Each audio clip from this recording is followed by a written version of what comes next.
You remember the mall. Not a mall. The mall. Your mall. The one where you killed a Saturday afternoon without meaning to. Wandering from store to store, stopping at the food court, maybe running into someone you hadn't seen in years. It wasn't glamorous. It didn't need to be. It was just there, steady and familiar, a fixed point in the week. Most of us have a version of that memory, and most of us have quietly noticed that the place in that memory is gone. But here's what nobody talks about. Some of those malls didn't get torn down. They didn't get replaced. They just stopped. The stores closed one by one. The anchors left. The parking lot emptied out. And somewhere along the way, the country simply stopped paying attention. These places still exist. They're still on the map. Some of them are still standing right now, rotting quietly in communities that don't know what to do with them. In this video, we're going to walk through 14 of those places. 14 American malls that America completely forgot existed. Every single one has a story. And that story is bigger than a building.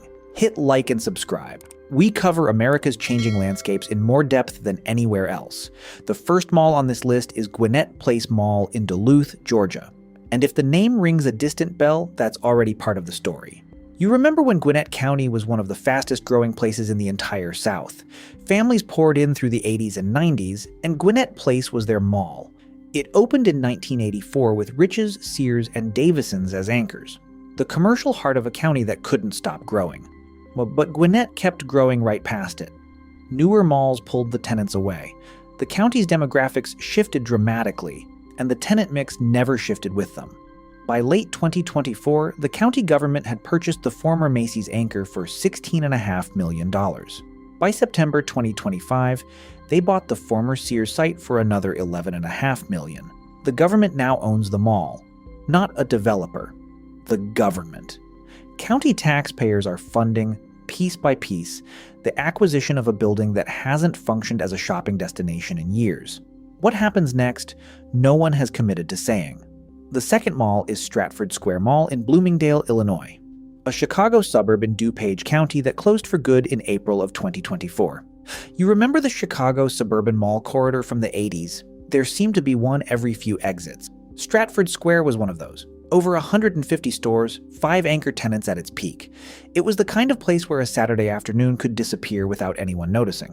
What killed it wasn't just online shopping. It was the density of competing properties in the same market, all fighting for the same shrinking pool of shoppers. Stratford Square spent its final years hollowing out. Anchors leaving, inline stores following, foot traffic becoming a memory. Today, the building sits on premium DuPage County real estate. No committed buyer, no timeline, no sales tax flowing to Bloomingdale from that address, just a very large concrete structure waiting for someone to decide what it's for. Then there's the Pines Mall in Pine Bluff, Arkansas. This one is different because the mall didn't just lose shoppers, the city lost people. Pine Bluff has been in slow economic retreat for decades. The base that once supported a viable regional mall eroded long before Amazon was a household name. Walmart left in 2004. Sears followed in 2016. JCPenney in 2019. By June of 2020, the interior was abandoned. An empty corridor of shuttered gates and silence. You remember what it felt like to walk into a mall before a big holiday weekend. The noise, the music, seek of the food court smell hitting you from 50 feet away. The Pines Mall hasn't had any of that in years. A local buyer picked up the building in 2023. The city mentioned it in development plans in 2024, but no specifics followed. The mall's fate is inseparable from the city's fate, and that's a harder problem than any developer can solve alone. The fourth mall is Seminole Town Center in Sanford, Florida, one of the most dramatic collapses in recent memory, because it happened fast and nobody stopped it. When it opened in 1995, 200,000 shoppers showed up that first weekend. As recently as 2014, the property was 90% occupied. That number should tell you just how fast things can turn. Sears left in 2018, Macy's in 2020, Burlington in 2022. A family entertainment center tried to fill the old Sears space. It failed within months. By 2023, the mall faced foreclosure for unpaid property taxes. In 2024, the power went out because the utility bills hadn't been paid. On January 31st of 2025, the interior closed permanently. It now sits in Central Florida. one of the fastest growing regions in America, as a 2-level ghost structure with no confirmed plan, just waiting with the lights off. The 5th property is Forest Fair Village in Forest Park, Ohio, just outside Cincinnati, a mall that went by so many names that even longtime locals struggle to place it. Forest Fair Mall, Cincinnati Mills, Cincinnati Mall, Forest Fair Village. Different owners, different rebrands, same slow unraveling. Where it opened in 1988 as one of the largest malls in Ohio, 1.5 million square feet. For a while it had the tenants to match: Bass Pro Shops, Burlington, a food court that actually had people in it. But the ownership instability was relentless. One group after another proposed renovations and delivered nothing. Property taxes went unpaid. In December of 2022, fire officials shut down the interior over code violations. Bass Pro Shops left in 2024. Kohl's, the last tenant, announced its closure in early 2025. By September 2025, demolition had begun. 1.5 million square feet coming down to make room for a distribution center. Retail jobs traded for warehouse jobs. It's happening across this country, and Forest Fair Village is one of the clearest pictures of it. The 6th mall is Tri-County Mall in Springdale, Ohio, another Cincinnati area property stuck in a holding pattern long past the point when anyone expected it to stay that way. Tri-County closed in May of 2022. But the story since then is about what happens when the will to rebuild meets an economy that keeps making rebuilding harder. A development group acquired the site. Plans were drawn: apartments, hotels, office space, medical facilities. On paper, a genuine second act, but construction costs rose. Interest rates climbed. A lender moved to foreclose. The investors reshuffled. As of August 2025, a site plan had been submitted, but no demolition date had been set. The mall just sits there, closed, rotting quietly at the edges, in a suburb with plenty of active commerce all around it. Redevelopment sounds simple, until you try to actually do it. Here's something worth sitting with. Every mall in this video was already weakened before the internet arrived. The overbuilding happened in the 70s and 80s. The demographic shifts came in the 90s. Online shopping didn't create these failures. It just removed the last reason to keep pretending they weren't already coming. Now, let's keep going. The 7th mall is Chambersburg Mall in Chambersburg, a Franklin County property that opened in 1982 and spent 40 years slowly losing the argument for its own existence. You remember these malls, mid-sized towns, mid-sized malls. They weren't glamorous, but they were reliable. The place where a county's commercial life organized itself every weekend, every school shopping season, every holiday. Chambersburg Mall lost anchor after anchor through the 2000s. By 2023, the last interior tenant, an antique shop, which says something about the arc of things, closed its doors. The building is completely empty. Not partially empty. Not transitioning. Empty. Franklin County is not a major metro market. There is no line of developers waiting to solve this problem. And in communities like this, that silence has a way of lasting a very long time. The 8th property is Hawthorne Plaza Mall in Hawthorne, California, and it may be the most astonishing case of prolonged inaction in this entire video. The mall opened in 1977 with 134 stores. It closed its interior in 1999. That's not a typo. 1999.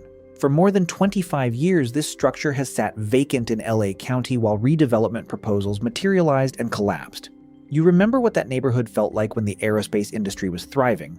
Douglas Aircraft, Northrop, Hughes. Middle-class families with steady incomes and somewhere to spend a Saturday. When that economy contracted, the mall's consumer base left with it. The city sued the owner in 2021 for blight. A court ordered redevelopment or demolition by August 2026. The parking lot has stored Tesla vehicles. The building has appeared in Minority Report and Gone Girl, a ghost mall famous enough to be a film set. Still standing, still unresolved. The 9th mall is Rainbow Center in Niagara Falls, New York. And its story starts with a premise that sounds reasonable, until you realize it never actually worked. The mall was built in the early 1980s to capture spending from the millions of tourists who visit Niagara Falls every year. The logic made sense on paper. Surely some of those people want to shop in an enclosed mall. They didn't. Tourists come to see the falls. The retail concept never found its customer, and the mall shuttered in 2000. So Niagara Falls, New York, is one of the most economically struggling cities in the state. The Niagara County Culinary Institute took over part of the space, but the bulk of the structure has sat without a committed future for years. The falls still draw millions. The mall still barely exists. Those two facts have never connected. The 10th mall is Circle Center Mall in downtown Indianapolis, and this one carries particular weight because the city put itself on the line for it. Indianapolis contributed $287 million in bonds to make Circle Center happen. Historic downtown buildings were demolished to clear the site. This wasn't a development the city watched from a distance. The city was in it. At its peak, the mall generated over $400 per square foot in sales. By the pandemic years, saw that had fallen to $184. A developer acquired the property in April of 2024. With a $600 million redevelopment plan stretching a decade, the interior shut down completely in December of 2025. Right now, it's an open, walkable shell. Gated storefronts, empty corridors, benches no one sits on. The city's investment is not coming back.